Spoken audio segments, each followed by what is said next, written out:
All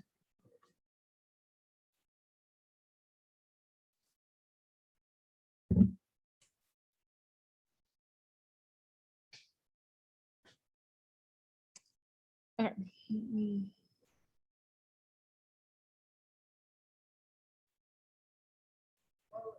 Mm-hmm.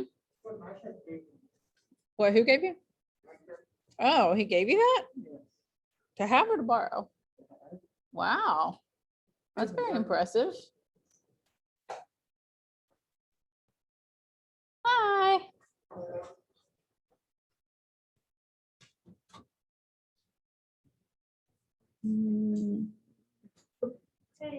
Hi. Yes.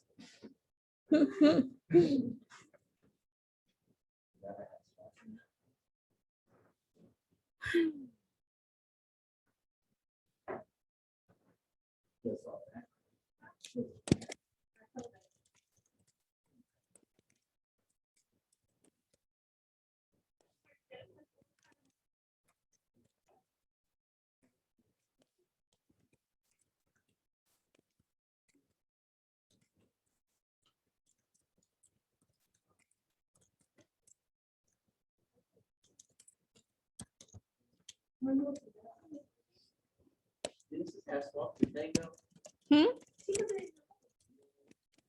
What are you talking about?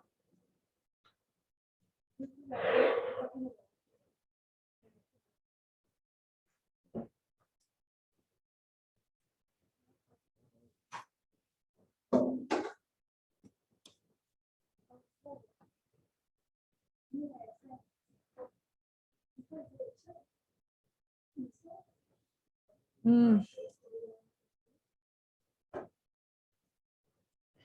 Excuse me. No. Why would I have popcorn?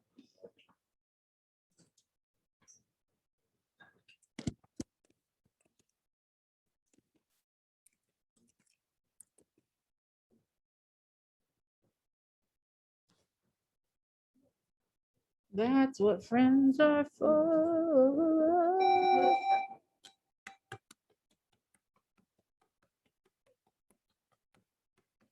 We got like 3 minutes before we have to let them in.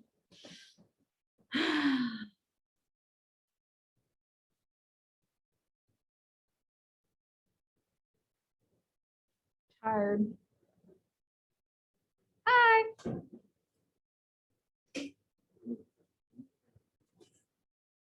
Good times and bad times, I'll be on your side forevermore. That's what friends are for.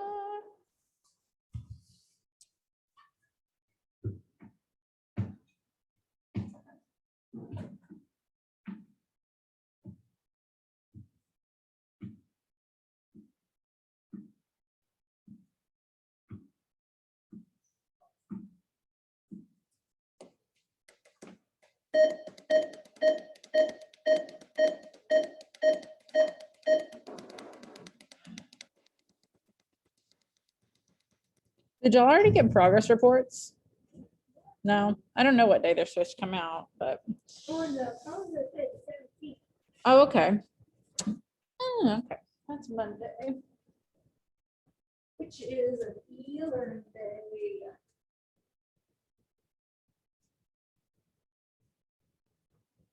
So don't come to school on Monday. I gotta come, but y'all don't have to.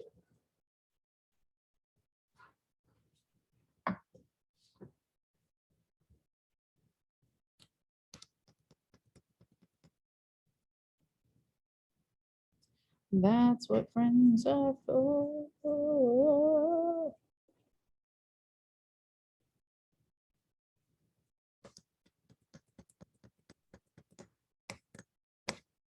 I'm sleepy today.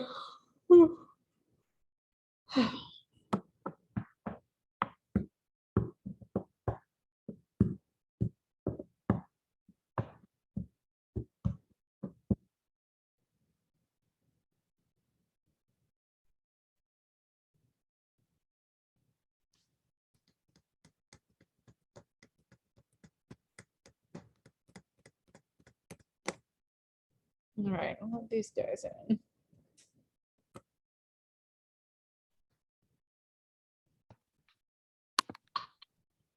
Hello, folks. Howdy. Howdy.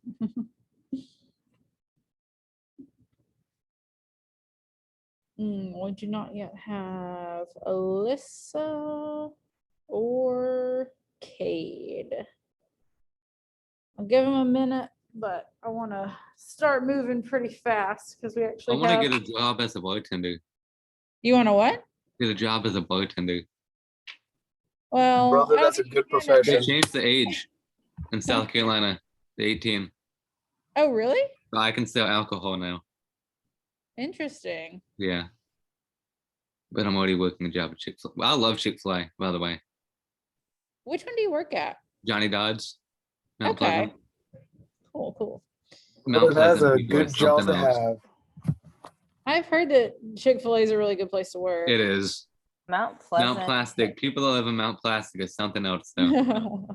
Mount Pleasant Mm. Starbucks hit me back up after a year. I applied to them. They're like, you fit all of our. A year. Yeah, I applied in June last year.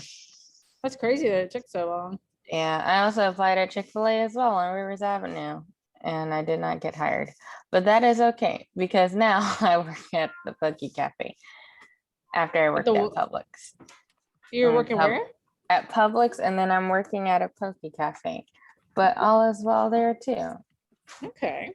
But now Chick-fil-A is hiring again, the same Chick-fil-A I applied to. So stupid. Interesting. All right. Well, hopefully Alyssa will show up at some point, but I want to go ahead and get moving today because we won't even finish this whole thing today. But Monday is an e-learning day. Do not forget. And I will email you guys later about what you're going to be doing on Monday because it kind of depends on how far we get today. Because we are going to do this project, or not project. It's not a project. It's just a long lesson about the Harlem Renaissance, which also occurred during the time period that the Great Gatsby is taking place. It's like the 20s and 30s. So let's take a little look at what that actually is. The first thing, thank you. First thing I'm showing you guys is just from my own presentation of the different eras of American literature. And obviously it took place in the 1920s. And basically what it is, it's kind of like a little subset of modernism, but it's a period of exceptional creativity among African-American writers when they began migrating to urban areas and the North. So some of the stuff that we're looking at is novels, poems, and short stories.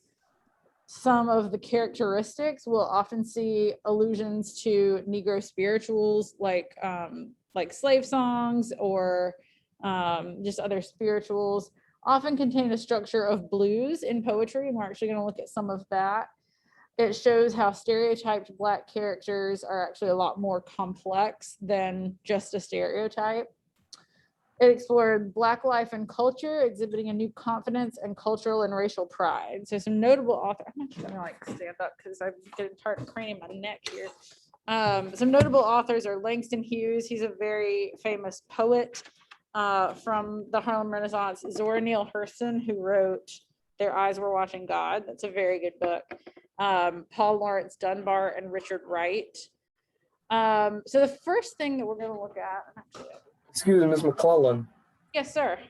I read Langston Hughes' poem. It's really good. I read Is This My America? He even asked the question, am I even welcome? And I like the poem in his style. Yeah. I love his style of writing. I actually have this really cool album. I can't remember the name of the girl, but she's a cellist and she released an album putting a lot of his poems to music. And it's really, really cool. So I'm gonna show you guys, let me drag this over here. I don't know if any of your other teachers have told y'all about this website that is where we've gotten a lot of music infusion stuff for this year, but it's called teachrock.org. And all of these like very famous musicians got together to launch this website. Stephen Van Zandt, the founders board of Bono, Jackson Brown, Martin Scorsese, and Bruce Springsteen put together this website that's basically just a ton of really good music infusion lessons. So that is really cool. Let me drag this over so you guys can all see it. And get rid of that. So just a little overview of basically what the Harlem Renaissance is about. And I'm just going to read this to you. From 1910 to 1940, over 1.5 million African Americans migrated from the southern states to the north.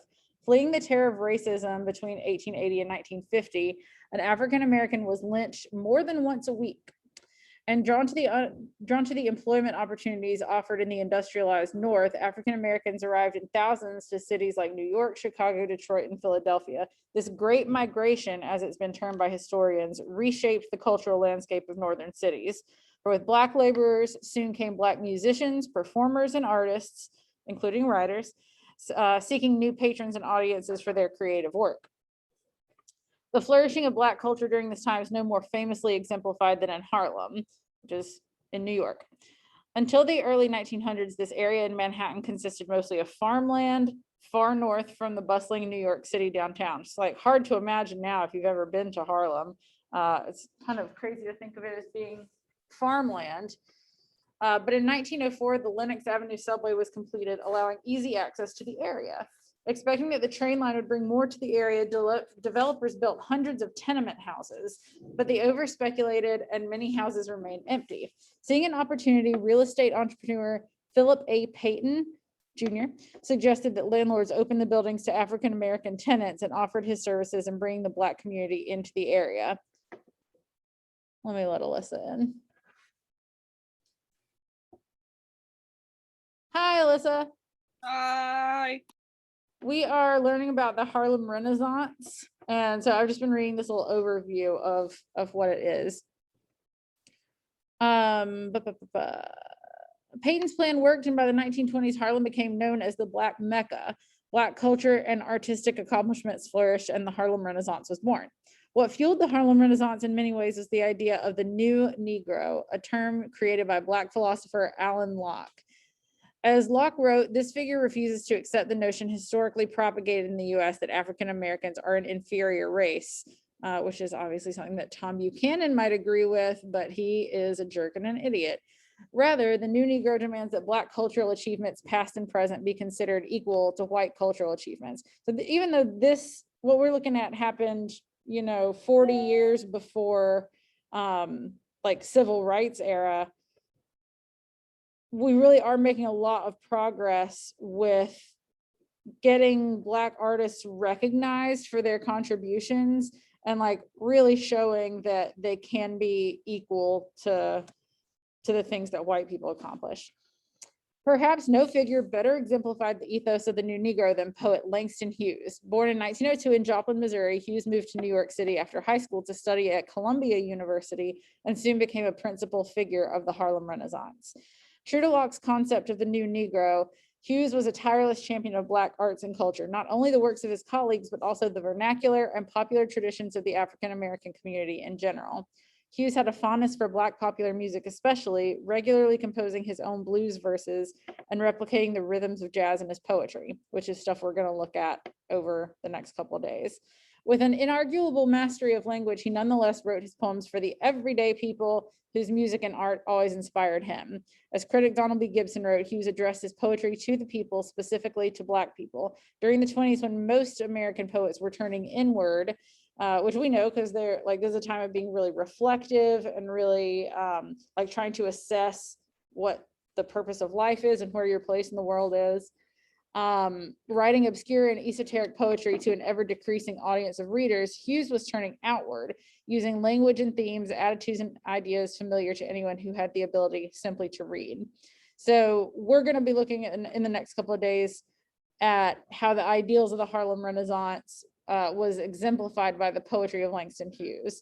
And we're going to look at some blues stuff and look at the literary techniques that Hughes used to make his poetry so vivid. So the first thing we're going to look at actually is a Harlem Renaissance gallery walk. If we were all in person, I think what I would have done is like print out all these pictures and put them up and like actually done a gallery walk, but that's not really possible at this point. So instead, what we're going to do, I think this is 8 photos or pieces of art, and we're going to look at each one. Oh snap, I've lost my site. Not my site, but my website.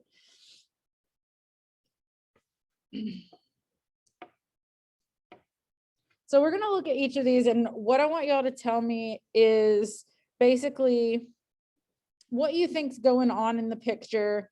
These are all photos or pieces of art from the Harlem Renaissance. So I want you to tell me what you think is going on in each image and what you find interesting about it. So let's start with this one of these guys outside some sort of store. What do you think's going on here? Brothers listening to a radio, probably a boxing match. Oh, maybe so. Yeah. I mean, it does say the title. I should have looked at the title first. Harlem residents in front of shop listening to the radio. What's interesting about it? They're all free and they're just enjoying it. Yeah, everybody seems to be in a really good mood, except for possibly the guy like on the far right standing up. But yeah, they're all just like gathered around. They seem to be like really enjoying it. It seems to be like a sense of sort of community and fun. That's cool. Let's take a look at this one, which is a photo of the Universal Negro Improvement Association Parade, organized in Harlem, 1920. And you can kind of see there's a sign there that says, "The new Negro has no fear." And I think it's pretty obvious from the title of it what's going on, even if we're not actually familiar with what the Universal Negro Improvement Association is. I think you can kind of put 2 and 2 together on this one. So what exactly do you think is going on here and what makes it interesting?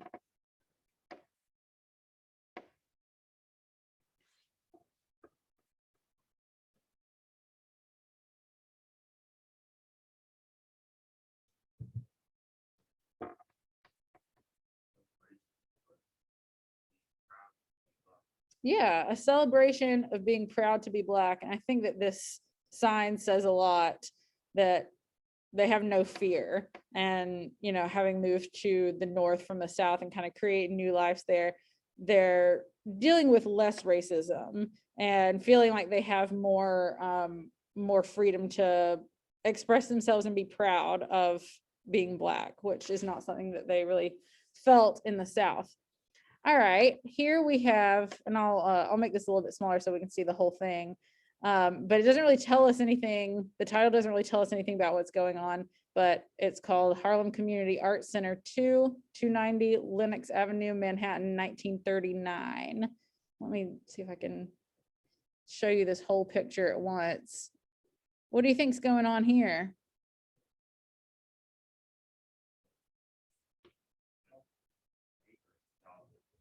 Child labor, maybe. What did you say? Look like what? It remind me of a. Oh, remember the Little Rascal? Why did it remind the little girl from the Little Rascals? I don't know if it was a little Black girl in the Little Rascals. No, it was a boy. What? He was a boy. Buckwheat. Yep. Yeah. Oh, and it's not child labor, it's just art.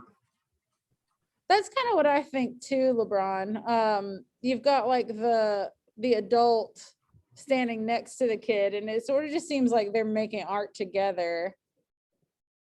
That's what I think. So I actually sort of like this picture because it's just like they're making art together and kind of like influencing the next generation to also be creative. I think that's pretty cool. All right, we got this one, and I don't really know. It's got some. I feel like, well, I'm not gonna give you any answers here, but this is just called Aggie. What does this seem like it's a picture of?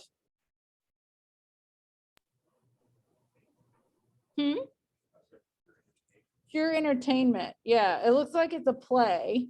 Given that this horse or donkey, whatever it's supposed to be, is like clearly two people in a costume. And you've got like a little set back there. I don't know anything about this play, but I don't know. It looks like you've got sort of common people and cops giving them a hard time somehow. Maybe. All right. We have a Harlem Back to Africa announcement at a place called the Negro Club in 1929. It says the Native African Union of America, the only true African organization of its kind. Just another one of our popular snappy, peppy get-together dances on Saturday at 8:30. Never no go home. Never no go home once you drop in. Information upstairs. So what's it seem like they're advertising there?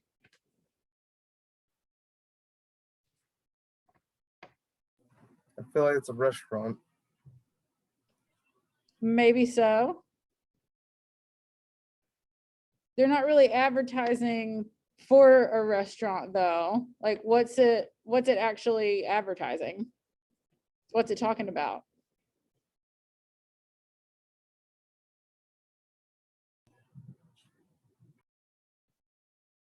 I got nothing. So else want to take it? Cece, Jack, anyone? Did you say Jack? All right, James. It's like, who's Jack? It says it right on here. It's a get together dance. And the fact that it's from this organization, the only true African organization of its kind, it sort of seems like it's encouraging community amongst African Americans and like putting together this dance. It's very welcoming. It says never no go home once you drop in. Like you're not going to be told to go home. You can stay there as long as you want, and just very like welcoming and having this sense of community, encouraging people to get together. Okay, I actually don't remember this one. This is a book, actually. Interesting. The Conjure Man Dies, a Harlem Mystery. I'm not going to read all of this.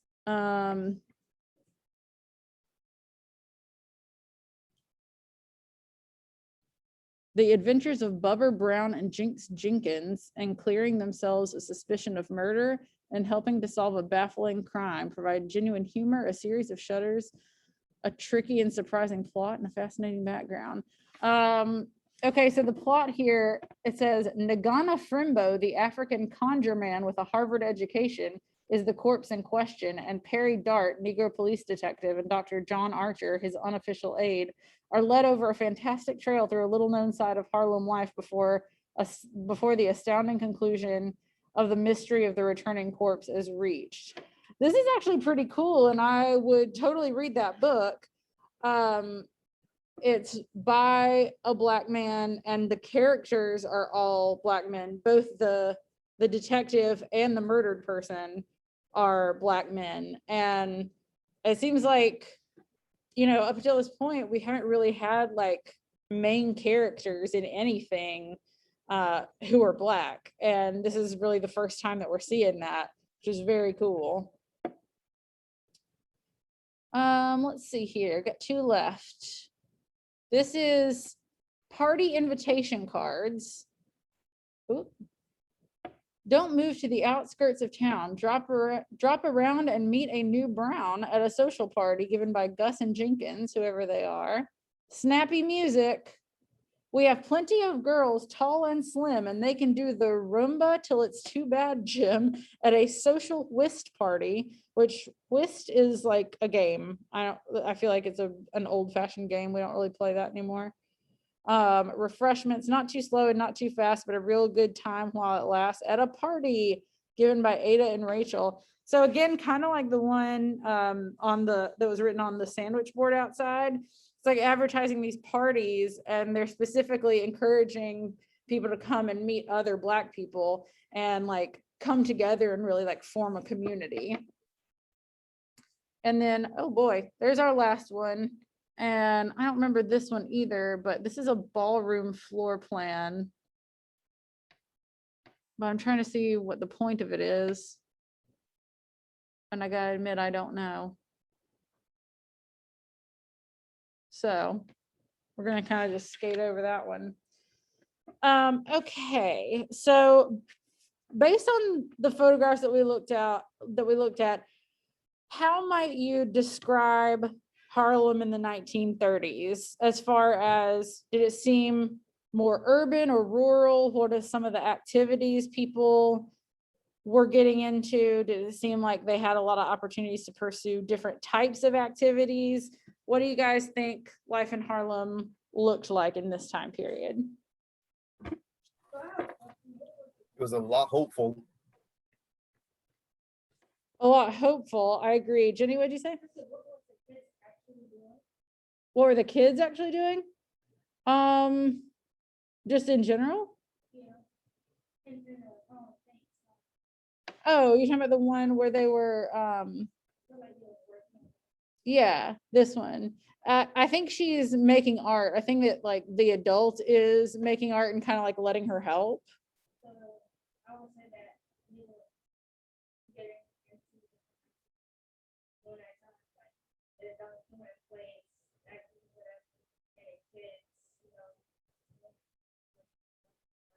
Yeah, yeah, you're absolutely right. Like getting into a lot of different activities, particularly creative activities, and even like showing their kids and like teaching their kids how to be creative, and really encouraging like the arts, not just visual art like is in this picture, but music as well, writing. Any other ideas about what life sort of looked like during this time?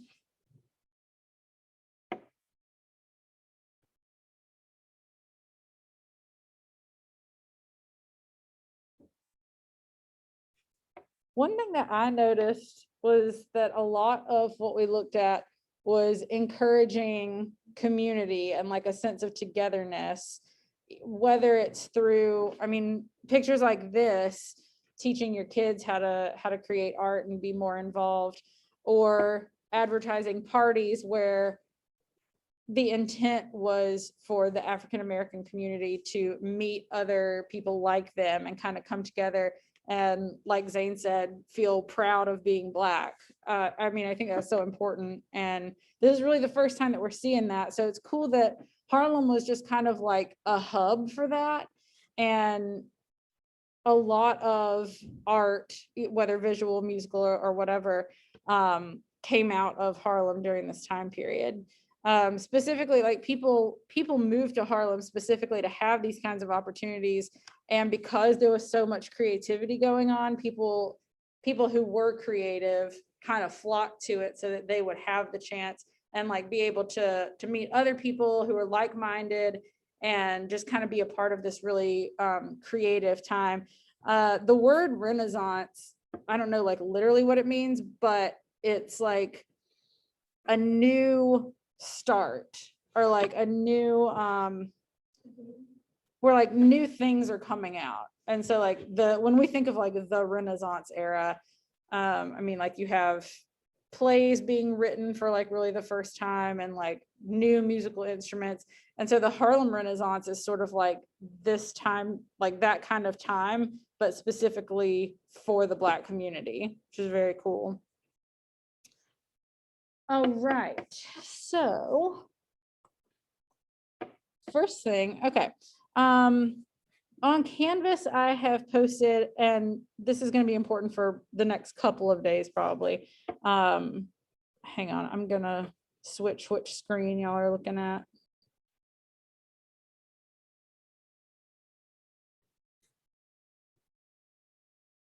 Don't mess me up, don't mess me up. We're already getting farther than I thought we would get though, so that's great. I posted this thing, Harlem Renaissance Handout 1 class readings. I don't know if we'll get to all of these today, probably not, but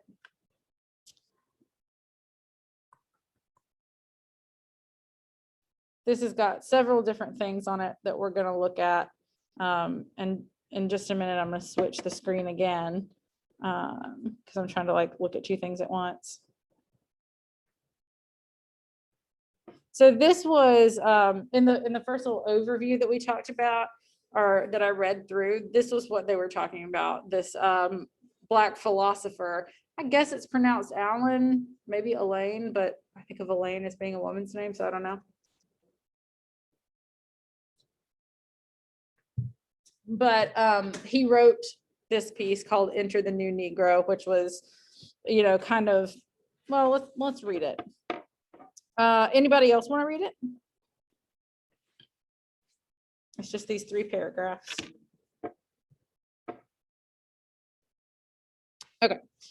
Hope rests in the revaluation by white and Black alike of the Negro in terms of his artistic endowments and cultural contributions, past and prospective.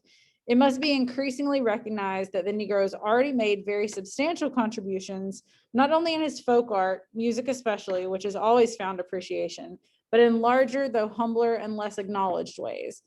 The South has unconsciously absorbed the gift of his folk temperament. A second crop of the Negro's gifts promises still more largely. He now becomes a conscious contributor and lays aside the status of a beneficiary and ward for that of a collaborator and participant in American civilization. The great social gain in this is the releasing of our talented group from the arid fields of controversy and debate to the productive fields of creative expression. And certainly, if in our lifetime the Negro should not be able to celebrate his full initiation into American democracy, he can at least, on the warrant of these things, celebrate the attainment of a significant and satisfying new phase of group development, and with it a spiritual coming of age. So give me just another second here to switch screens. And I'll actually pull that over so that you guys can see it. One sec. Oh God, where did it go? There we go.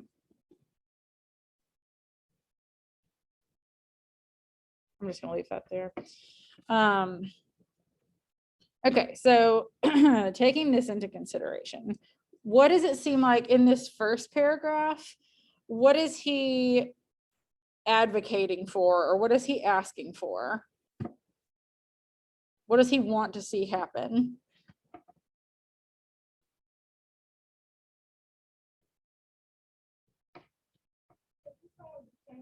Mm-hmm. Yeah, it's a thing that says handout 1 or something like that, and this is the first page of it.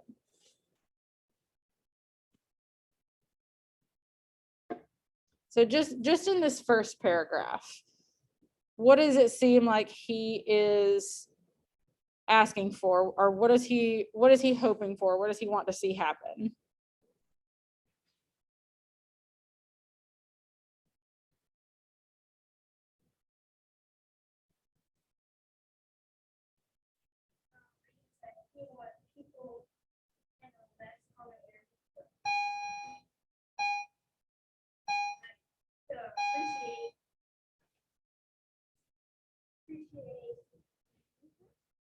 Yeah, to appreciate music and other cultural contributions, to be able to appreciate the work that Black people are putting out. And I mean, it specifically says, like, we have to recognize that Black people have already made a lot of contributions to music especially, but we need to be looking in a more, like, looking at more than just music and making sure that we're paying attention to what's going on. Let's look at the second paragraph for just a second. It says, well, it says that African Americans should lay aside the status of a beneficiary and ward for that of a collaborator and participant in American civilization. And just in case anybody doesn't know what a beneficiary is, it's like someone who benefits from what happens but doesn't actively participate in it. And a ward is like someone who is looked after, like almost like you'd take in a stray dog or something. So they're kind of saying there, if they're saying that we don't want African Americans to be beneficiaries and wards anymore, but to be collaborators and participants in American civilization, what does that mean? What's he wanting to see? Black people being on their own and making their own creation. Yeah, being able to make their own creations and not just being like passive about it, but really participating and collaborating. I mean, that's the word that he uses, a collaborator and participant. So like wanting to see both Black and white people's contributions be looked at in the same way and recognized for how good they are, whoever it's coming from.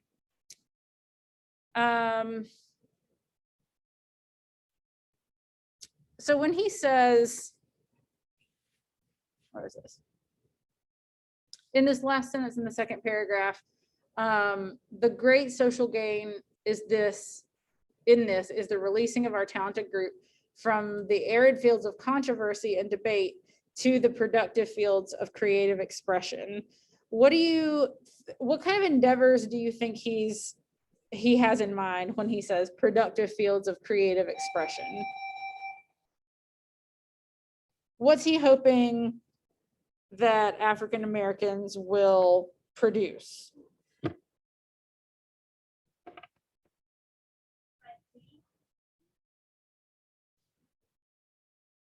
I mean, that's certainly one thing, and especially after looking at that one photo of the girl doing art, I think that is important. Like teaching your kids how to be creative and productive as well, and like bringing up a new generation with those values. But also just like any kind of art, visual art, music, written word, all of it, he wants to see the African American community really be productive and contribute to the art that's going on. Okie doke. Looking at how far we might get in the next 17 minutes.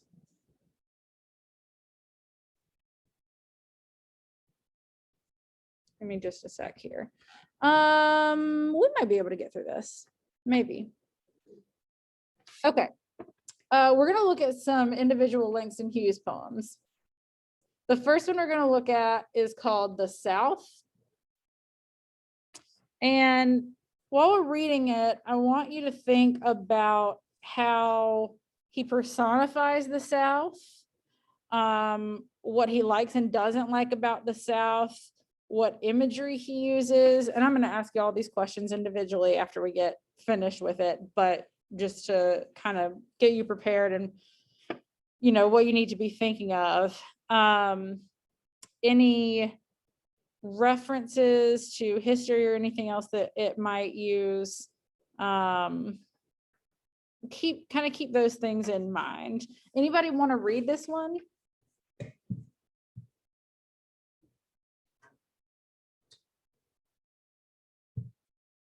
You're gonna read it? All right, go for it.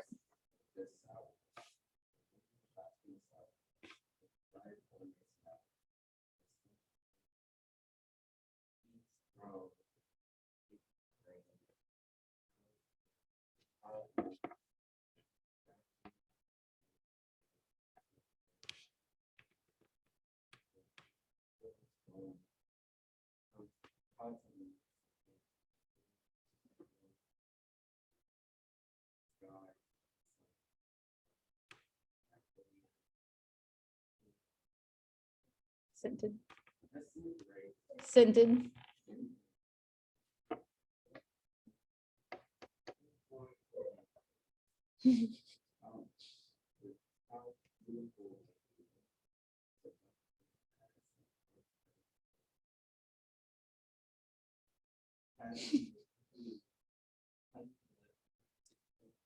Syphilitic, like it has syphilis. That's what syphilitic means, yeah.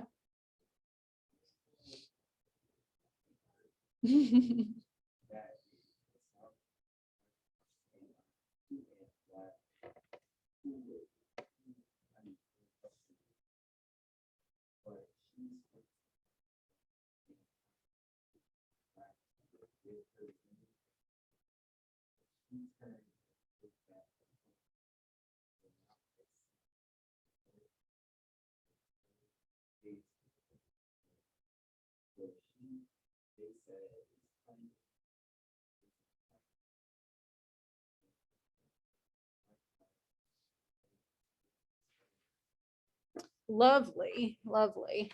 I like this poem a lot. I like some of the imagery in it, which I'll ask y'all about in just a minute. On the surface, this poem is really reflective of what's going on in the Harlem Renaissance. Like, the South was not all he wanted it to be, even though he had love for the South. It wasn't treating him right, basically, and so he decided to move to the North. So how does he personify the South in this poem? Bad, yeah. Got diseases, yes. I mean, even from the second line, like the lazy laughing South, like a place can't really be lazy and a place cannot laugh, but it automatically starts like painting this picture almost of like beauty on the outside and ugliness on the inside, which I think is totally fair to say of the South, especially during this time period. It's like it's got all this beauty stuff, like all this beauty imagery, like laughing, sunny faced, cotton in the moon, warmth, earth, warmth, the sky, the sun, the stars, the magnolia scented South, beautiful like a woman. But then it's like, it got serious real fast there. Seductive as a dark-eyed whore. Like, ooh. Hey, hold Okay. up. A dark-eyed whore. Oh, God, I can actually see it. I know, like the imagery is really good. It makes me think of almost like did you say a stripper witch? That's hilarious. Yeah, stripper witch. It kind of does. I was thinking like a sluttier version of Princess Jasmine, kind of like the vision that I have here. But like on one side, really beautiful, but sneaky and with its own darkness. I mean, it does say honey-lipped, syphilitic, like ridden with disease. And I who am black would love her, but she spits in my face. And I mean, I think that's such an important line, because it's like he wants to like the South. That's where he's from, but it just keeps spitting in his face. It keeps keeping him down, keeps keeping him, and not letting him accomplish what he wants to accomplish. I think it's interesting that he chooses to refer to both the North and the South as she. Do you think there's any significance to that, or like why would he choose to make it she instead of he? There's no right answer. Well, I do the same thing. We're referring to a lot of things. I use women because women you can imagine more instead of a guy, because it's a lot harder. If you use a woman, you can get an image, because all of us were raised, well, all of us had a mother, so we all can imagine a woman doing it for us, you know? Or something like that. That's true. What did you guys say? Oh, did you say something?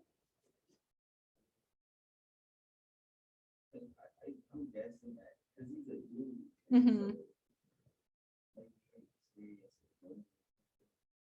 Yeah, I think so. Because since he's a man, he has experience with women, and I mean, like LeBron said, it's easy to kind of envision a woman. And I think especially like with the like the personality he's kind of trying to give to it, it does seem pretty feminine. And I'm not saying that like all women are sneaky and two-faced, but like you can, You're not saying they aren't. Image. I'm not saying they aren't, but they're not all of them. Not all of us. I'm saying they aren't. But it's definitely very easy to picture this like this woman who's very beautiful but really awful. And I feel like it just doesn't pack the same punch if you're talking about like a very handsome man who's actually a jerk, you know? Like it's just not, I feel like there's more of a sense of like seduction going on if it's a woman. So I like that he used it that. So what do you think, what does he like about the South? I mean, there is some lovely imagery in here. So what does he like about the South? I guess he likes it because it's warm, Mm-hmm. you know, passionate, Yeah. beautiful, like the woman, like you said, but also. Yeah, exactly. Yep. And that was my next question too, what he doesn't like. So yeah, he like it is very beautiful. I mean, like even now people move to the South to retire or like they come here in the winter because it is lovely. And I mean, I love that about like the sky, the sun, the stars, the magnolia scented South. I mean, it does sound very beautiful, but like Randall pointed out, it's got a dark side. It's syphilitic disease here. And I think it's also interesting that he definitely uses like warm imagery with the South and cold imagery with the North. I mean, it actually doesn't say that much about the North. It says cold-faced, but that's about it. And I think that last line, especially like the spell of the South, it's like it's not a real love, it's not a real affection, it's just a trick, it's a spell. Okay, we're gonna go to the second poem. Yeah. Yes, let me write you a pass real fast. Oh, okay, wonderful. Let me approve it.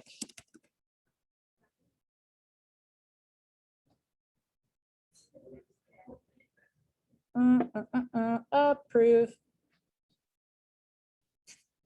Okay, we're gonna look at this next one. Okay, Jenny's gonna read this one called Theme for English B. I just wanted to see if it was longer than a page. Hang on one second, and we're gonna I'm just gonna like point out some things to be looking at. What perspective the poem is written from. Also, just for the record, I don't know like exactly what English B is, but writing a theme is sort of an old-fashioned way of saying writing an essay. Like you've got a particular subject that you're supposed to be writing an essay about, basically.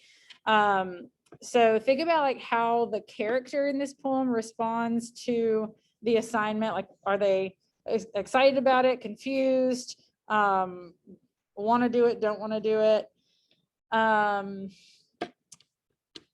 Keep in mind that we read that Langston Hughes moved to New York to study at Columbia University, which is an Ivy League college. How might he be relating his own experience in this poem? Is he still experiencing racism? Why he talks about music in this poem, and anything else about his relationship to the South. All right, Jenny's gonna read this one.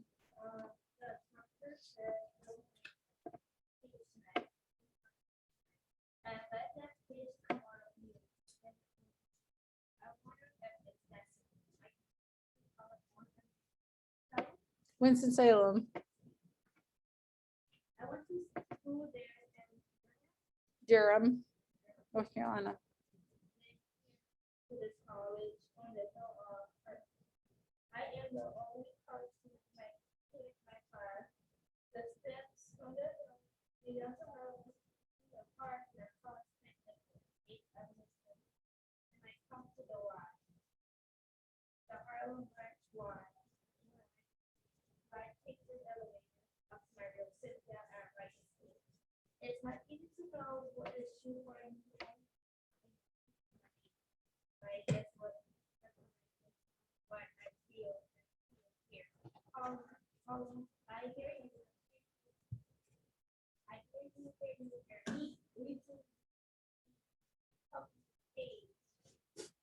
I hear you up to me. Well, I like to eat, sleep, drink. I like to work with. I like to work with learn. I like my workers. For records. I guess me probably do read like the same thing. So what my favorite that I write, maybe is not white, but a part of you is structured. You are white, yet a part of you as like a part of you that's not. Sometimes perhaps you don't want to be part of you, but you are also want to be part of you. But we are that you like it.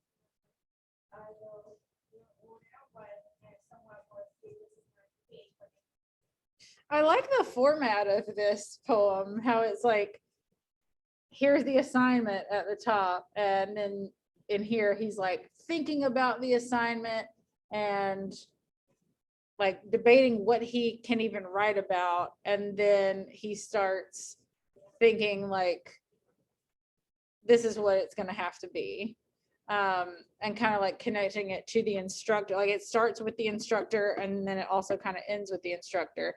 So the assignment basically is just go home and write a page, and as long as you're, you know, talking from yourself, then it's going to be true. How would you say he reacts to the assignment? Like, are they confused about writing it? Are they excited about it? Do they want to do it, not want to do it? Jenny? I feel like this is trying to make a point saying that we are equal to the same side, that doesn't matter what color. And you want to be, in some ways that you want to be part black and part white. You want to be part white and part black because I guess of the culture or whatever. Yeah. Did you say something? Okay. And so I guess we're trying to make a point of say that. Yeah, trying to make a point. And I'm sure that y'all can't hear Jenny very well, but she said it very well. That he's just trying to make a point about how we're all kind of the same, or at least we should be. And, you know, it feels like in America, we should kind of aim to be like part black, part white, because we both have things to contribute. So as he's thinking about like how, it's sort of like as he's thinking about how to write his essay or like what's gonna be in it, he manages to write it and to make his point, which is cool. Oh shoot, the bell's about to ring. Does it seem like he still experiences racism in New York City in this poem?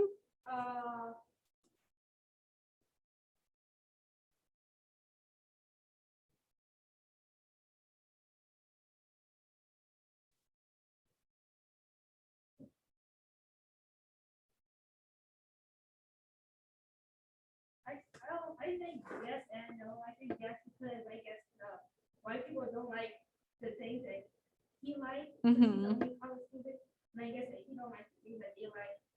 But no, because it seems like he just want them to realize that.